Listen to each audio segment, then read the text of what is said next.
السلام علیکم، میں ہوں مصطفیٰ احسان، آپ دیکھ رہے ہیں PNN ٹی وی۔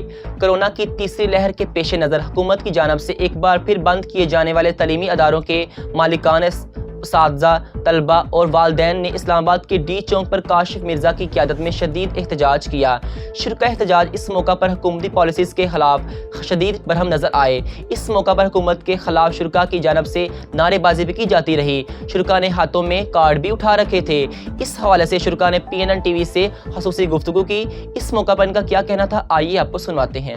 السلام علیکم سر، آپ لانگ مارچ میں تعلیم کی بحالی کے لیے کیا کہنا چاہیں گے؟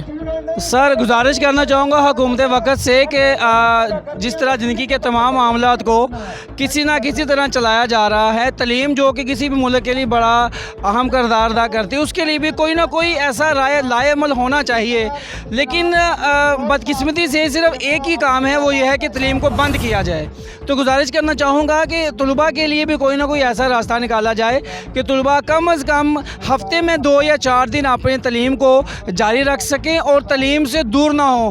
یقین کیجئے طلباء کی کثیر تعداد تعلیم سے دن بہ دن دور جا رہی ہے اور تعلیم کو اپنے لیے مستقبل کا کوئی بھی مددگار نہ سمجھتے ہوئے تعلیم کو چھوڑ کے مختلف قسم کے کاموں میں شرکت کر رہی ہے۔ بہت شکریہ سر۔ اب تک کے لیے اتنا ہی۔ مزید خبروں کی تفصیلات جاننے کے لیے ہماری ویب سائٹ وزٹ کریں PNNTV.online اور رہی ہر خبر سے باخبر۔